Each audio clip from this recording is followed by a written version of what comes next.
بسم الله والصلاة والسلام على رسول الله. السلام عليكم، ان شاء الله تكونوا بخير وصحتكم لاباس. واليوم جيت نشارك معكم بياس مونتي اللي درتها لبنتي في الحفله تاعها تاع السانكيام. اللي ما شافتش الفيديو غادي نخلي لها رابط في صندوق الوصف هكا باش تقدر تشوف الفيديو كامل تشوفوه ان شاء الله. واليوم غادي نخصوها للجينواز البنات لاخاطرش درت الفيديو ودرت له مونتاج وجاني طويل بزاف، عاود قطعته ودرت غير الفيديو تاع الجينواز. غادي نعطيكم كامل اسرار الجينواز باش تنجح معاكم. هذه الجينواز بدون محسن، بزاف اللي ما يبغيش البنات المحسن في الجينواز. هذه الجينواز غادي تقدروا تخدموا بها لاير كيك، تخدموا بها ثاني الكيك ديزاين، يعني كما راكم تشوفوا تجي خفيفه ومهويه من الداخل وعاليه. وعندي هنايا في البيترا 9 بيضات، غير تبعوني 9 بيضات يكونوا بدرجه حراره الغرفه، يكونوا دافيين البنات. لما كانوا باردين عندكم ديروهم في شويه محامي وخلوهم شويه، من بعد قلعوهم المحامي حطوهم في البيترا مع قرصه تاع الملح ولافاني وخلوهم يتضربوا. غادي يطلق هذاك الخليط الرغوه تاعه ولا هذاك البيض يطلق في الرغوه تاعه.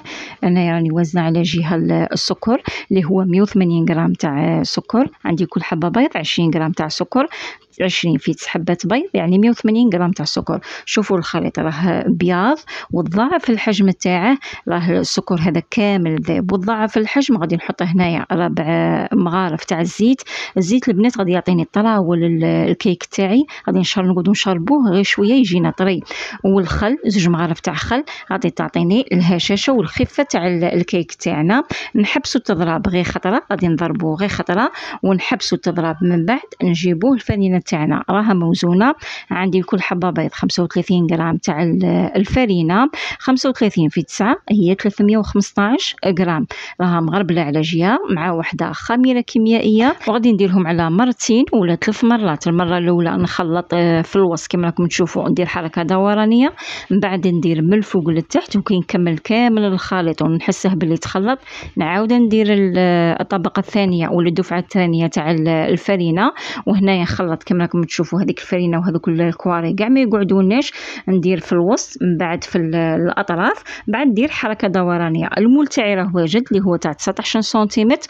درت دائره بالبابي كويسون في الوسط، من بعد درت في الاطراف وراني درت هذيك الحركه الدورانيه بالكيردون هكا باش ما ديناش هذيك القبه في الوسط. الفور تاعي راه سخون، غادي نحط الكاطو تاعي ولا نحط الجينواز تاعي الطيب. سخنتها انا من قبل على 180 درجه البنات. انا طيبتها في الكوزينير، نتوما الفور اللي عندكم طيبوا فيه.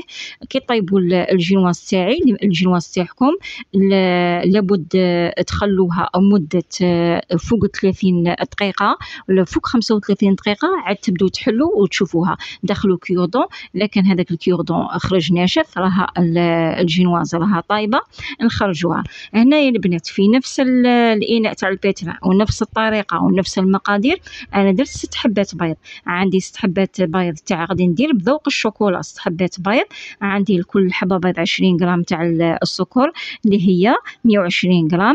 وعندي لكل حبه بيض 30 غرام تاع فرينه و5 غرامات تاع كاكاو. 5 غرام في 6 اللي هي 30 و30 غرام في 6 اللي هي 180 غرام تاع الفرينه. والمول تاع 15 سنتيمتر البنات. وانا تاع الكاكاو البنات كي درت طيبتها هذه كيف قد 25 دقيقه ولا بلا ما كنت ضربت الزاوجه تاع الكاكاو. دخلتهم في نفس الكوزينير، دخلتهم مع بعض البنات بصح حتى فاتت مده وهذاك تاع الفاني بدات الطيب. دخلت هذه ومن خرجتهم في خطر البنات طابوا لي نفس الطياب. شوفوا كي جات من الداخل تجي خفيفه خفيفه خفيفه، تجي هشه من الداخل قطنيه ومن الداخل تجي شابه بزاف معمره فراغات.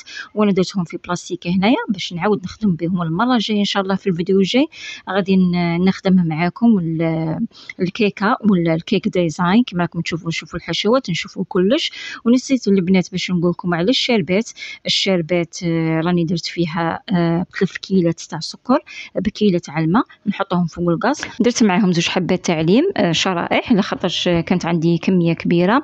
غادي نخلوهم يغلوا مده 15 دقيقه بعد الغليان ونطفوا. شوفوا التقطاع تاع هذا تاع الفاني راه راح لي المقطع البنات بصح غادي تشوفوها هنايا في تاع الكاكاو الكاكاو. شوفوا من تجي كي تجي من الداخل تاع الفاني تجي خفيفه خفيفه بزاف.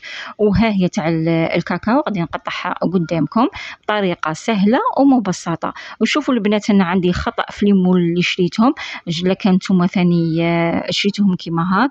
انا هاد الليمون اللي شريتهم فيهم اخطاء، من تحت جايين ضيقين ومن الفوق واسعين.